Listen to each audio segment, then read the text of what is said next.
Şənbə söhbətləri. Ədəbiyyat almanaxı.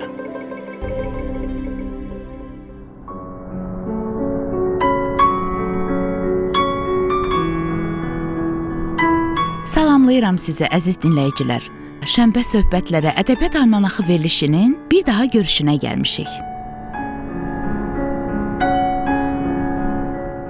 Bugün biz çağdaş Azərbaycan ədəbiyyatının nümayəndələrindən biri olan, qadın yazarları içində öz dəsti-xətti, öz yolu olan bir xanım yazarımızla həmsöhbət olacağıq. Yazı masası. Bugünkü yazı masası rubrikamızın qonağı Yada Düşdü jurnalının təsisçisi və baş redaktoru, Respublika Xatirə kitabı redaksiyasının baş redaktoru Nəzakət Məmmədovadır. Xoş gəlmisiniz Nəzakət xanım. Çox sağ olun Azər xanım, minnətdaram. Bizim Şənbə söhbətləri verilişinin yazı masası rubrikası var və yazı masası rubrikasında çox ənənəvi bir sualı var. Və bugün siz o həm sualın, həm də bu bölümün qonağısınız və biz çox şadıq əslində buna.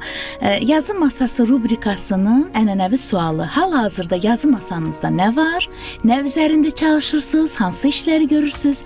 Yaradıcılığınızda nə yenilik var? Bax bu qədər. Minnətdaram Azər xanım, çox sağ olun dəvətinizə görə. Doğrusu öz yaradıcılığımdan danışmaq biraz mənim üçün həmişə çətin olub. Çünki bilirsiniz, yaradıcılığa məni gətiriblər, mən gəlməmişəm. Mən uzun illər şeirlər yazmışam və birinci şeirlər dəftərçəmi deyim, o vaxt 96 varaqlı dəftər var idi. Onu anam məhv elədi ki, şeir yazmaq nəsə mənə qadağa qoymuşdu. İkinci dəfə, yəni yazılan şeirlərim var idi ki, onu mən bilirsiniz ki, mən 19 il Nahid Hacızadə ilə bir redaksiyada çalışmışıq. O mənim baş redaktorum olub. Mən bir əməliyyata getmişdim İran Respublikasına. Oradan 1-2 aya qayıtdım. Yəni ağır bir əməliyyat idi. Mən gələndə artıq mənim stolumun üstündə şeirlər kitabı, Nəzakət Məmmədlinin şeirlər kitabı. Əsas bilirsiniz, birincisi o qədər çaşqınlıq yaratdı məndə. İnanmadım, hardan tapıblar, necə olub. Baxdım şeirlərin hamısını, hətta redaktorda bir-iki yerlərini də hiss elədim və Musa Yaqub da ön söz yazıb. Nə gözəl. O ön söz mənə biraz da belə, hətta hiddətləndi mi? İndi deyirəm ki, yox, Allah, Musa Yaqub da bu işə qarışıb. Yəni o da mənim şeirlərimi şeir kimi qəbul edib. Mənə elə gəlir ki, çox böyük bir təkan olub bu insan, bu iki böyük şəxsiyyət sizin yaradıcılığınızı. Aysel xanım, o vaxt onu təkan kimi qəbul eləmədim. O vaxt o qədər çaşmışdım ki, mən birincisi çox utanırdım. Mən şeir yazıram, ümumiyyətlə də belə anam ki o qadağanı mənə qoymuşdu. Elə bilmişdim, elə ilkindən onu mənə hürkütmüşdü anam. Amma sonradan Musa Yaqub imzasında görəndə Ali Məhərrəmli var idi. Kitabımın redaktoru idi. O gəldi. Nahid müəllim bir həftə belə olmadı. Xəstələnmişdi. Mən deməli bütün demək olar ki, acığımı bu redaktordan çıxası oldu. Ki alim dedi ki, valla bax belə oldu. Şeirlərinizi topladıq. Nahid müəllim dedi ki, elə göndərək Musa Yaquba. Bütün bunları danışdı. Və mən Musa Yaqub adından biraz lap hürkdüm. Bir də gördüm Musa müəllim 1-2 saatdan sonra mənə zəng vurub. Deyir, yəni mən bu qədər zəif adamam ki, kimsə mənim imzamdan istifadə eləsin. Özüm oxumuşam, bütün şeirləri oxumuşam. Hətta iradını da bildirdi ki, şeiri gözəl bir fikirlə başlayırsan, tez bitirirsən. Halbuki deyir, o fikir bir poemanın fikridir. Yəni bu cür uğurlu yol mənə yazdı, uğurlu yol arzuladı. Və hər Bakıya gələndə gəlişini mütləq Nahid müəllimlə Hacızadə ilə möhkəm dostuydular. Mütləq gələrdi redaksiyamıza və qonaq olardı. İlk kitabım belə başladı. Ondan sonra artıq bilirsiniz də şeir elə bir şeydir ki, sən əlindən tutur, oturdur, yazdırır. Bu yaxınlarda mənim bugün üçün sonuncu kitabım deyək. Bəli. Köhnəlməyən xiffət. Bəli, çox gözəl də adı var. Köhnəlməyən xiffət. Yəni ki, mən düşünürəm ki, Azər xanım, hər bir insanın bir xiffəti var. Tarixində bir xiffəti var. Mütləq şəkildə. Və o yenilənir. Bax, inanın ki, o xiffət məsələn vətənə də ola bilər, anaya da ola bilər, sevgiyə də ola bilər, doğmaya da ola bilər. Axı o xiffət var. Bəli. Hansı illərinsə, hansı kiməsə bəslədiyin bir münasibətin xiffətini yaşayırsan. Mən anama olan xiffətdir bu. Bəli. Bunu bir yaxın dostum öz anasından danışanda dedi ki, heç bu o xiffət köhnəlmir. İnan bir daima yenidir. Yenidir. Elə bu şeir də o anda yarandı. Köhnəlməyən xiffət anama. Dedim, ana, heç köhnəlmədi sənsizliyin xiffəti. İllər keçdikcə artdı, həsrətinin göynətçisi.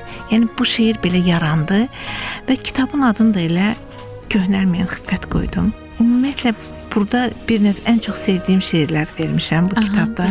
Hətta birinci kitabla bilirsiniz 7-ci kitabın arasındakı müqayisə eləyəndə deyirəm, onlar biraz istər-istəməz deyirsən ki, burada bunu belə yox, bu cür yazsaydım. Həmişə insan özünə qarşı belə çox amansız olur da, tələbkar olur. Amma jurnalımızın da, bu yada düşdü jurnalımızın da ilk elə varağını varaqlayanda buradan bu Nahid müəllim Hacızadənin tövsiyəsi idi ki, burada təsisçidən bir balaca söz geçsin və bir şeir geçsin. Elə burada məsələn mən indi jurnalın sonuncu hissəsi ilə gəlmişəm. Bu 52-ci. Orada da bir şeir nümunəniz var. Mütləq şəkildə bu da Nahid Hacızadənin mənə bir yadigarıdır. Hər jurnal, deməli jurnal neçə aydan bir təsis olunur? Jurnal əslində biz başlayanda 2 aydan bir idi. Amma indi artıq biz onu biraz 4 aydan bir, 3 aydan bir, yəni biraz bilirsiniz amma ki. Amma hər bir yəni buraxılışda sizin orada özünüzün bir şeir nümunəniz var. Elə burada da mən o köhnəlməyən xiffəti ana istəsəz bunu şeiri səsləndirirəm. Mən çox istərdim ki, siz bir neçə şeirinizi də ifadə edəsiz. Deyirəm, əsl məhəbbətin nə olduğunu yalnız analar bilir. Qadın ana olandan sonra kamilləşir. Heç bir sevgi ana sevgisi və şəfqətini yerin verə bilməz. Ananın yaşı olmaz. Ana heç vaxt unudulmaz. Ananı heç kəs əvəz edə bilməz. Ana, heç köhnəlmədi sənsizliyin xiffəti. İllər keçdikcə artdı yoxluğunun həsrəti. İllərim varaqlandı varaq-varaq gözümdə, möcüzə havalandı soraq-soraq dözümdə. Dilim qaraldı yandı şirin ana sözünə, həsrət qaldım səsinə, quruca nəfəsinə. Hər evladın bir ürək, hər ürəyin bir sevgi.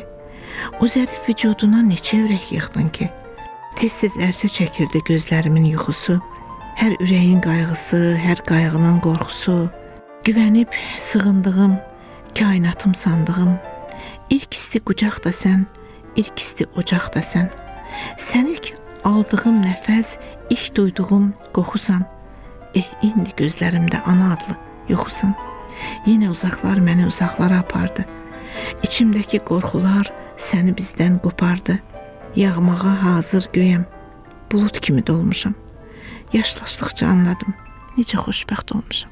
Qədrini el bilir, ətrini gül bilir. Saçının ağına, qarasına qurbanam.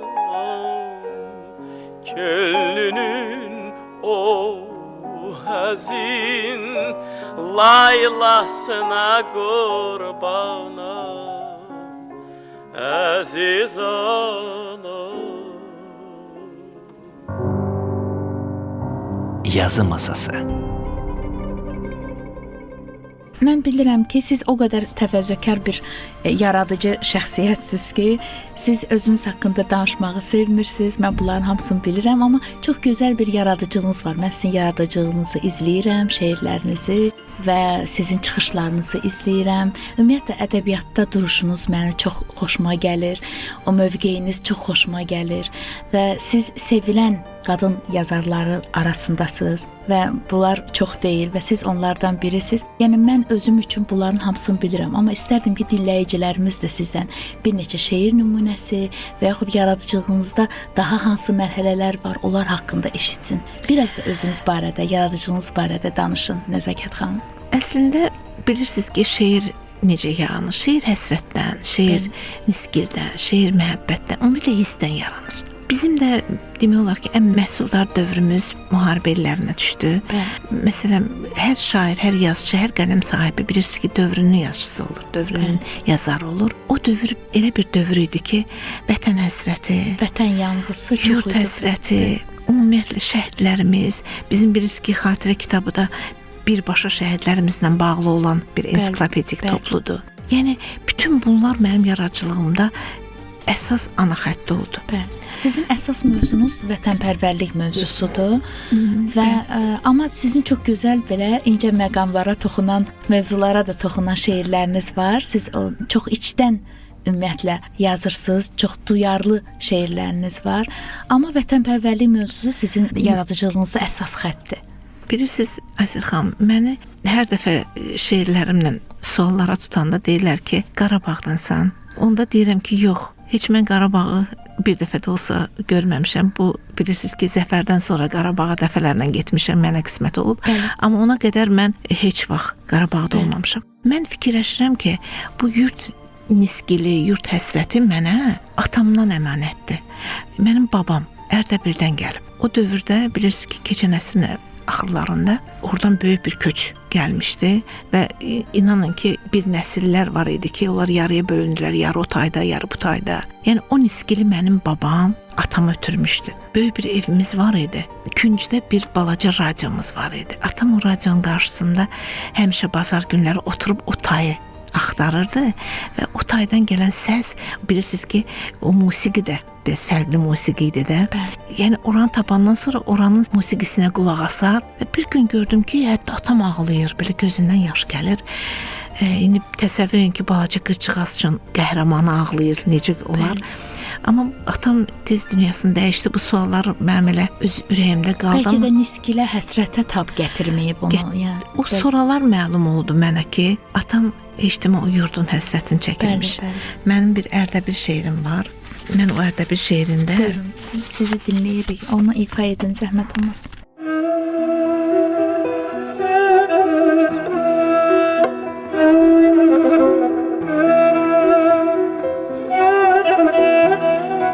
O tayında, bu tayında adı vətən, qanqalların arasında gül bitirən, bülbülləri ağı üstə dil-dil ötən, o da vətən, bu da vətən, Ərdəbilim. Babam deyib o taylıyam, doğulduğum, böyüdüyüm o yerlərdə qalıb izim, bu izləri öpmək üçün atam gəzib xəyalında dizin-dizin, Ərdəbilim. Ayrılığın fəryadını ilmə-ilmə ürəyimə toxudular. Bu həsrətin nəğməsini yanıqlı bir həzin səslə yaddaşıma oxudular. Dedilər ki, bu həsrətdir, ayrılıqdır, fəlakətdir, bu nifrətdir. Necə oldu canı candan, qanı qandan ayırdılar, paralayıb, parçalayıb, dağıtdılar. Əsir düşdü doğma dilim, yasaq oldu doğma dilim, Ərdəbilim. Millətimə qara günün libasını geydirdilər. Acını da, nifrəti də noğul kimi yedirdilər. Həqiqəti gözlərinin qabağında edam edib, yalanları beyinlərə yeritdilər. Buna necə dözdün dedim, Ərdəbilim. Heç durulan gördünmü sən Xanarazı? Əsrlərdir belə ötür qışı, yazı. Qafillərə xəncəl oldu telli sazı, dindi dil-dil şirin dilim, Ərdəbilim. Gördüyünü, bildiyini söylədikcə Xudafərin daşa dönmüş ürəyinə ümidlərim bağlanıbdır. Vaxtsız sönmüş diləyimə yaddaşımı yandırıblar, qalıb külüm, Ərdəbilim. Arazın axa-axa, qanlı əl, qanlı yaxa, gör necə ayırdılar gözümüz baxa-baxa. Araz axar, yellənər, qapılar kilidlənər, kim açsa bu yolları araz coşar, sellənər. Ayrılığı salanları, gözü yolda qalanları, uydurulan yalanları Xanarazdan soruş bilim, Ərdəbilim. Babamın həsrət yanlısı, yaddaşının sızıltısı, dodağının pıçıltısı, Ərdəbilim, Ərdəbilim, Ərdəbilim. Heydər baba yıldırımlar çaxanda, Heydər baba yıldırımlar çaxanda, Sellər sulan şaqqıldaşı baxanda, Sellər sulan şaqqıldaşı baxanda, Qızlar ona səhv bağlayıb baxanda, Qızlar ona səhv bağlayıb baxanda, salam olsun şövkətinizə, yerizə, mənim də bir adım gəlsin dilinizə. Salam olsun şövkətinizə, yerizə, mənim də bir adım gəlsin dilinizə. Yazı masası. Mən düşünürəm ki, hər bir ədəbiyyatçı, hər bir ziyalı, əgər o doğru yoldadırsa, müəyyən bir missiyanı həyata keçirdir. Və bu missiyanın içində maarifləndirmək də var. Bu missiyanın içində özündən sonra gələnlərə bir nümunə olmaq da var, örnək olmaq var. Bütün bu, yəni keyfiyyətlər hamısı sizdə var, Nəzakət xanım, və mən sizə bu yolda uğurlar diləyirəm. Çox gözəl bir, əslində çətin bir yoldur bu. Və Nəzakət xanım, son olaraq nə demək istəyirsinizsə buyurun, biz sizi dinləyirik və bizim verilişi sona gətirək. Bilirsiniz, ədəbiyyat, ümumiyyətlə mətbuat bugünün sabaha daşıyan bir mexanizmdir. Bax, hamımız çalışmalıyıq ki, bu ədəbiyyatı sabaha, gələcəyə sağlam ötürək. Bax, bu da əsas missiyam. Çox sağ olun məni dəvət elədiyi üçün. Bugünkü günüm doğrudan da uğurlu oldu deyərəm. Çox sağ olun və bir daha qeyd etmək istəyirəm ki, Yazı Masası rubrikamızın bu dəfəki qonağı Respublika Xatirə Kitabı redaksiyasının baş redaktoru, eyni zamanda Yada Düşdü jurnalının təsisçisi və redaktoru, gözəl qələm sahibi, istedadlı insan Nəzakət xanım Məmmədova idi. Təşəkkür edirik sizə. Çox sağ olun. Gelir gider ne etsen ayrılık sonu. Ömür bu mu? Çalış vuruş imtihandır her adımı. Ömür bu mu? Hasret odundan geçir sevginin yolu. Ömür bu mu? Sensizliği mənə veren amur. Sebebi yok gözyaşlarımın. Sen buna layık değilsen yüreğim benim. Hasret dolu bakışlarımın ünvanı keder. Yalan sadan sırdaşlarımın hedefine çevrilmişsen ümidim benim. Sevilmeyi hiç bacarmadım bir ömür kadar. Daha bir şənbə söhbətləri verilişinin sonuna gəldik. Verilişi sizin üçün hazırladı mən Aysel Fikrət, rejissor Anar Məmmədov, səs operatoru Reyhanə Mirzəyeva. Ömür boyu hicran kapısında biter eşkin yolu. Ömür boyu alıştım ayrılıklara, yok mu sonu? Gururumu senin hayaletin köksünden vurdu mu? Sevgi bu mu? Her acıya sebep olan